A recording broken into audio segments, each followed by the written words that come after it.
Welcome to Strategic Insights, brought to you by PrideStaff. On each episode, we bring you interviews with leading management and employment experts from across the country. Your host for Strategic Insights is Brad Smith. And now, here's Brad.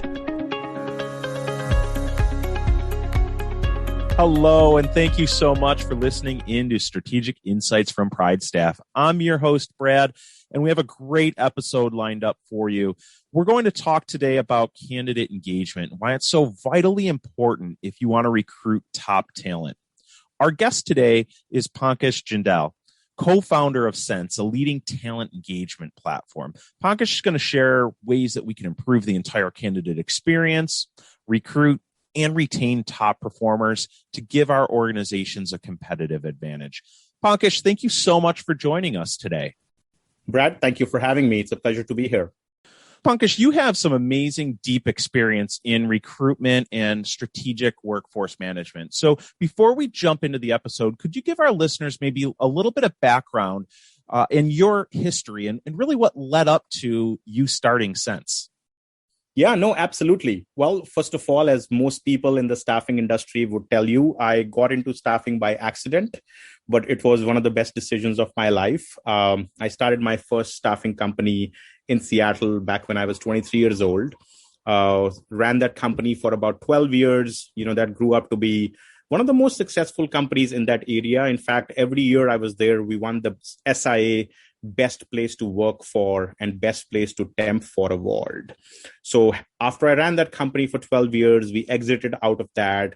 Then I ran a second staffing company based here in the Silicon Valley. This isn't a company I started. I was brought on as an external CEO, and I was there for 3 years. Now, if you look back at both of these companies, like I said, we won these Best Place to Work For awards, but everything that went into getting that was done very manually. So the idea behind starting Sense was, how do we contribute back to the industry that I grew up in? How do we create a technology solution that allows every staffing company to be a best version of themselves? Or in other words, pick up their best recruiter and just mimic for everybody in the company what that person does. That was at the heart of how we started Sense. Now, obviously, we'll talk more about it, but Sense has come a long way since then. We have over 450 customers today across staffing firms as well as enterprises. People send millions of messages via Sense every single day. But our mission really here is to increase talent engagement, candidate engagement, and make sure that everybody knows that they're respected within the industry. Pankaj, thank you so much for that great overview. To really kind of set the stage for the rest of the episode, I wanted to introduce some statistics that we're seeing. The data that we're looking at shows that in many industries, there's 60 to 70% more job openings today than there were just a year ago. We've seen application costs skyrocketing, sometimes doubling or tripling, and it's becoming a lot more costly to get people to apply. And then once they do apply, we're seeing ghosting on interviews. So many companies are dealing with people that just aren't showing up for an interview, or maybe not showing up for their first day, or disappearing after the first week. There's been more walk-offs. So I'm really excited to have you talk about this topic of talent engagement today, because I think it's so crucially important to the employee and candidate lifecycle to make sure that we're having this constant communication. So if you don't mind, at a high level, explain to us what you mean by candidate or talent engagement and really why it's so important. Yeah, absolutely. And, this is a great topic that we should spend some time on. I'm going to take two different tacks with this here. One is, let's just talk about candidate and talent engagement first, and then we'll talk about this new phenomena that's gaining a lot of traction now, which is feast versus famine. But essentially, let's start with talent engagement. So, it probably comes as no surprise to anybody that if you are better engaged with your candidates, if you're better engaged, with folks that you're wanting to bring onto your workforce, that you're probably going to have, people who are actually more loyal to your company, people who are actually spending more time, with you as an employee. So here are some statistics that might be interesting to you. If you don't return a candidate's call or a candidate's expression of interest in your company within 24 hours, they will probably never work with you for the next 3 to 6 months.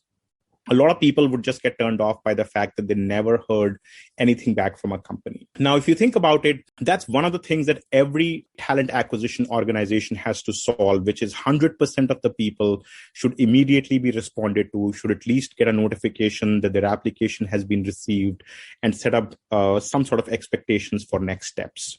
Secondly, as you move people through the recruitment process, it's very important to keep them warm through the recruitment process. Your best candidates are also the ones that are being quoted by your competitors.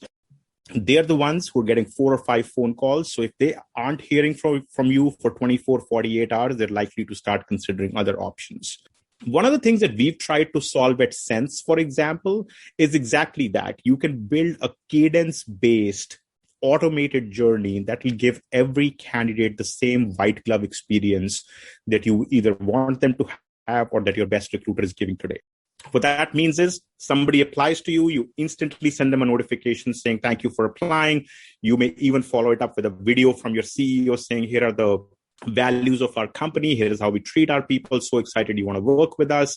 You immediately want to set expectations on next steps on we're submitting your resume to the hiring manager. This is when we'll get back to you, so on and so forth, right? So the idea of what you expect this talent process to look like should be consistent for every single person who applies to you. And by the way, if you do that using technology, and this is something that a lot of organizations today talk about, you also take any conscious or unconscious bias out of the equation. But now, let me also switch gears and talk about what's been happening for the last 15 to 18 months, especially in light of the pandemic. Most organizations are now facing a phenomena of feast versus famine. You either have a position that you would open up and hundreds of people are applying to it, so you have a feast going on, or you have positions that you're opening up and nobody's applying. And this could be partly because people are comfortable sitting at home collecting unemployment, or they've decided to delay the decision of getting back into the workforce. And I can talk more about how technology helps with both of them, but the idea is, if you have a feast situation, you need to find the needle in the haystack. And that's where technology comes into play, where they can talk to thousands of people, but only progress the 10 or 15 people that make sense into the process. And in the case of famine, you need to basically cast a wider net.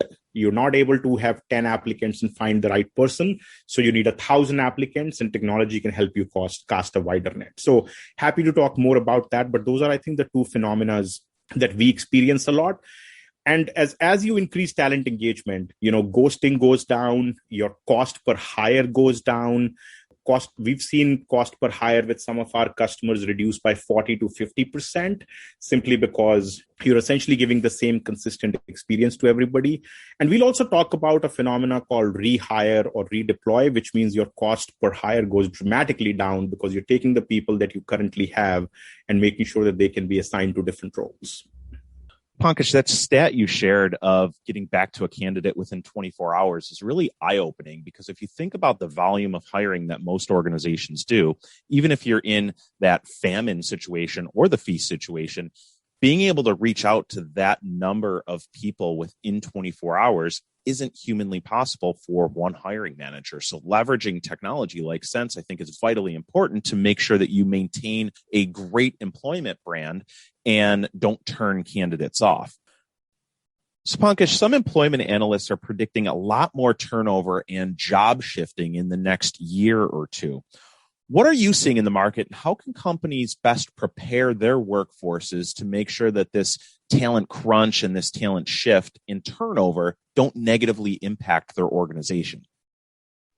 Yeah, Brad, that's a great point.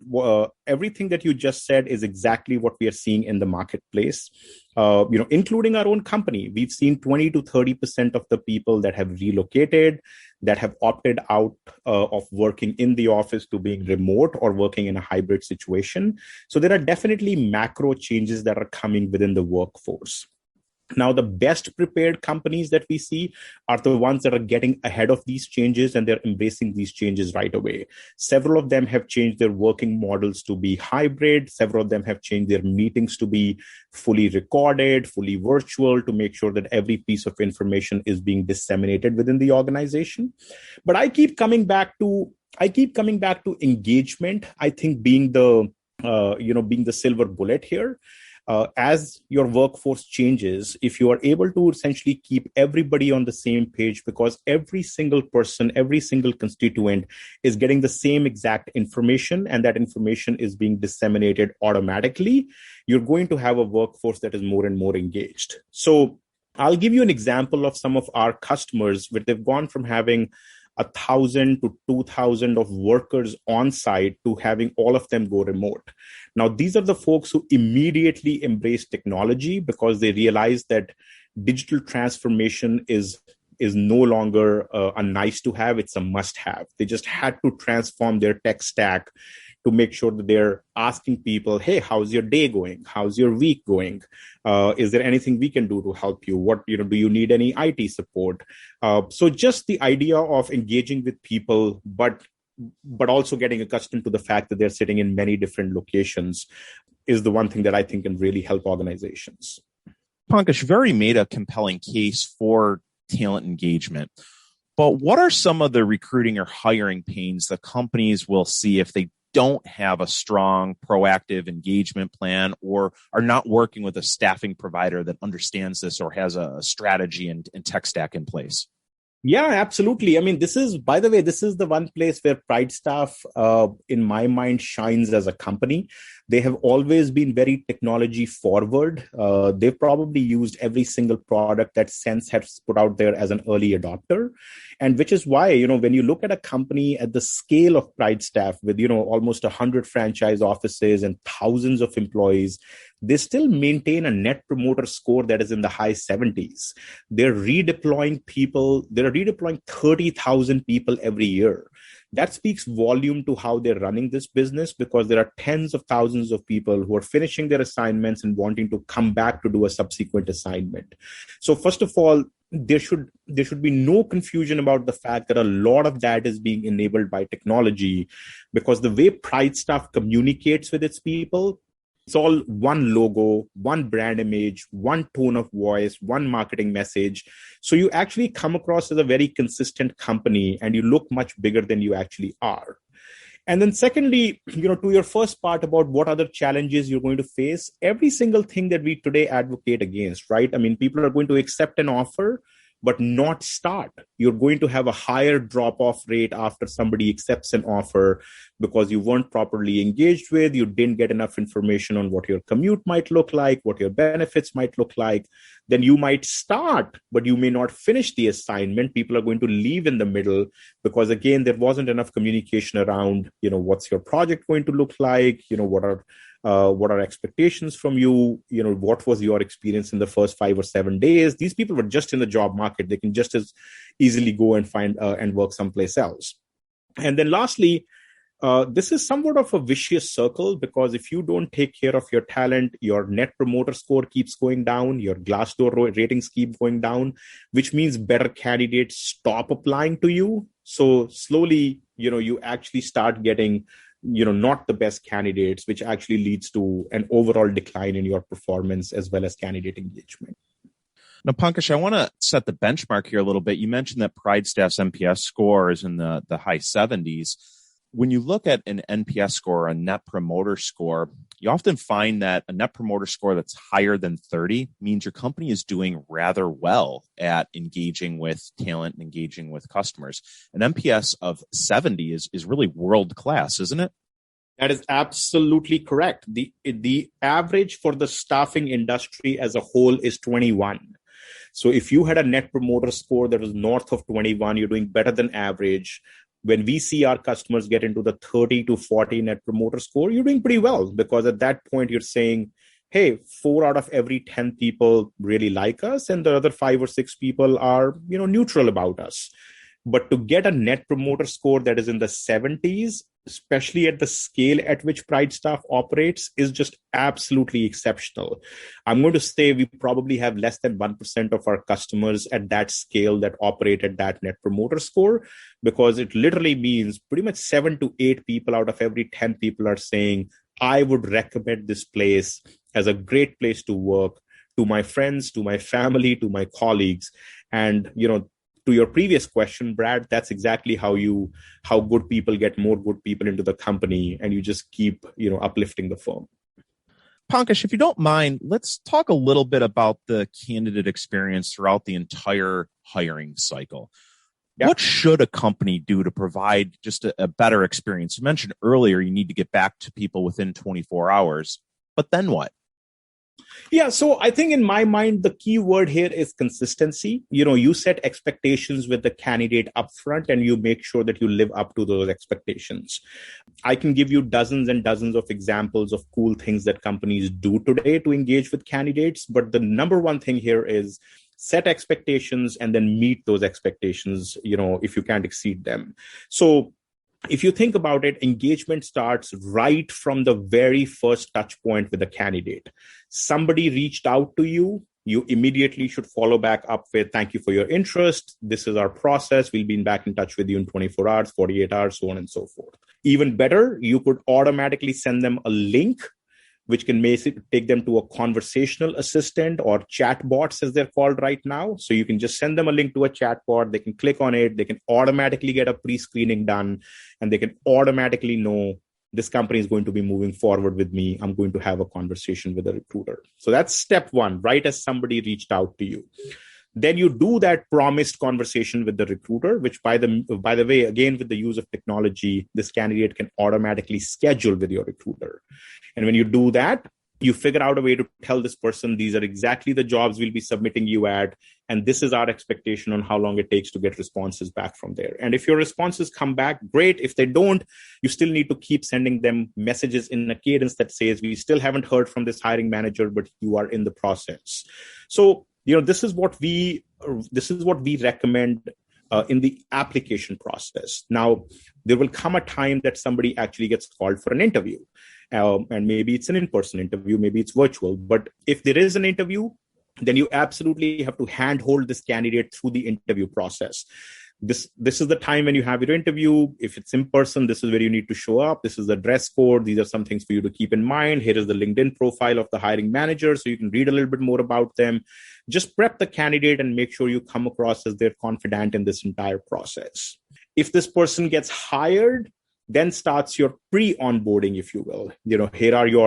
Here are the documents you need to fill. Here is how long will it take for us to do your background check. Here is when you can expect to get started, so on and so forth. Again, a lot of these things are completely automated. The important thing after that to keep in mind is that the day or two before somebody's about to start is super critical. That's when you want to really handhold them. Send them a text message. Hey, good luck with your start tomorrow. Call this number if you need anything. We'll be right here for you.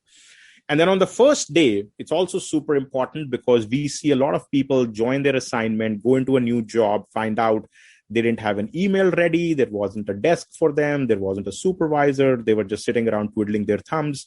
So the idea of making sure that at the end of the day, you're asking, how was your first day? And if it was anything less than stellar, you immediately jump on the phone with the candidate or the hiring manager to make sure that you can rectify things. And so on and so forth. Check in after a month, ask them for referrals, ask them for net promoter scores. And when somebody is indeed offboarding out of the system, make sure that at that point you're asking them, how was your experience with the company? Or in the case of PrideStaff, how was your experience with PrideStaff?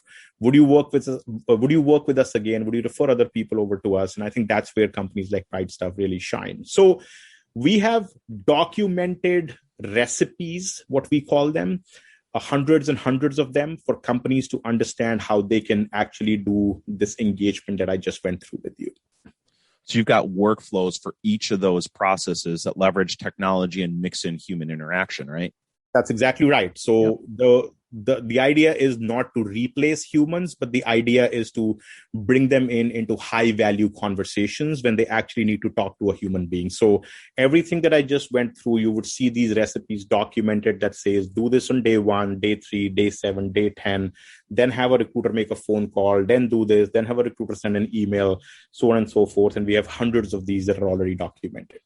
So if you don't mind, let's talk about that a little bit more. I mean, obviously hiring and recruiting is a people business. HR is all about people and making those connections. How does a company successfully balance that technology and automation, but still maintain that human touch? Yeah, it's a great question, one that we talk about a lot, Brad. So if you think about a typical recruiter's day to day, a lot of our customers have done what's called a time study. So they literally find out what is a recruiter doing every single minute, and they do this over 30 days, and then they've done a time study. And once they do a time study, they've come to the conclusion that 75% of a recruiter's time is being spent in admin tasks, whether it is updating your applicant tracking system, updating your CRM, prospecting for new candidates, scheduling candidates, or rescheduling some people, sending reminders, so on and so forth. And less than 25% of their time is actually spent in talking to a human being, whether that human being is a candidate or whether that human being is their customer, and actually talking and convincing those both parties to talk to each other. Now, the good part about technology is it can take away the redundant, manual, repetitive work. And that's exactly what I'm advocating here. For example, a technology like Sense can absolutely automate your applicant tracking system and updating your applicant tracking system right in the background. You don't even have to worry about it. We can update things like a recruiter left your company, that person was associated with 300 candidates, they will automatically be associated with a new recruiter. So nobody else has to spend time doing that. So a lot of prospecting, hey, we have a new job open. We talked about the feast versus famine before. We need to reach out to 1,000 people, can automatically be done by a technology like Sense. Really, to your part about how do you balance this, what we're hoping to do is take away the time that recruiters spend today in screening a candidate, in scheduling a candidate, in keeping your systems up to date, using technology, and then give them more time to talk to a candidate and talk to a client. And our belief is, and we've actually seen demonstrated success with a number of customers, that if you continue to do that, that's when you're going to make more and more business, because if you talk to more candidates and if you talk to more customers, you're likely to close more business. I absolutely love that. So you're not using technology to replace human interaction. You're giving recruiters and hiring managers and department heads more time to have deeper, more meaningful relationships and conversations with talent. Absolutely. In fact, it's funny you say it that way, because a lot of our customers come back and tell us our recruiters are so happy with Sense because they're now making more commissions, because they're making more placements. Their actual compensation has gone up. And then the CEO is happy because you can now take on 20% more jobs without adding more recruiters. So, you have the team that you have. As your business grows, and your business is going to grow because you're following all these best practices we just talked about. As your business grows, you don't necessarily just have to hire another recruiter. You can simply make sure that work is taken care of by technology, and your existing recruiters keep making more and more money. So from what we've seen in dozens and dozens of case studies, this has actually been very sort of well regarded by recruiters, where they get to do what is income generating more than what is just manual work. Pankaj, you've offered some amazing insight today. For those that are listening that maybe feel like they don't have the right talent engagement plans or strategy in place, what's the next step? How can they improve the candidate experience, and where should they really start? Yeah, so great question, Brad. I have 2 or 3 suggestions. This is again something we talk about a lot. First of all, I would say start documenting what you think are your are the big gaps in your talent engagement process today, right? And I've told everybody, do not ever try and boil the ocean. Pick out the 1 or 2 things that you feel like this could have a maximum impact. So if you do a little time study and find out, hey, 30% of our time is being spent in scheduling and rescheduling candidates, well, there is a place that technology can come in and help there. Or 20% of our candidates accept an offer, then don't show up on the first day. Well, that's a place where technology can help. Or 15% of our people start a job but never finish the job. It's a 6-month, 3-month, 3-week assignment, but they leave before that. Well, that's a place technology can help. So first of all, I think it's good to identify that 1 or 2 or 3 areas that you would like to attack first. Second, obviously talk to somebody like us. I mean, that's going to be, one of my first suggestions, and not because we want you to buy Sense, but because this is the industry we live in and day out. We would happily give you, best practices and suggestions around how you can improve talent engagement, talent experience. And third, work with a company like PrideStaff, right? I mean, there are obviously going to be companies that have cracked the code on talent engagement that are absolutely going to bring the best talent to you. They're going to bring it to you quickly. And then once they do bring this talent over to you, they're actually going to take care of that talent. So, plenty of different places to start, plenty of also resources available on the web as well. But I would say identify the one or two problems, and then there is definitely going to be a technology solution that can help you with it. Pankaj, again, amazing tips today. Thank you so much. For those that are listening, I do want to encourage you to visit PrideStaff.com. Reach out to a local office. If you're having challenges with no-shows, if you're having challenges with turnover, if you can't fill open positions, reach out to a local office. We'd be happy to talk with you, learn about your organization, learn about the challenges you're facing, and come up with a proactive recruiting and talent engagement strategy to help you overcome those. Again, Pankaj, thank you so much for your time today. It was really, really helpful. Brad, thank you so much for having me. Wonderful talking to you. Take care. Thank you for listening to Strategic Insights, brought to you by PrideStaff. Whether you're looking for high-level workforce consulting or staffing help to meet demands, PrideStaff is here to help.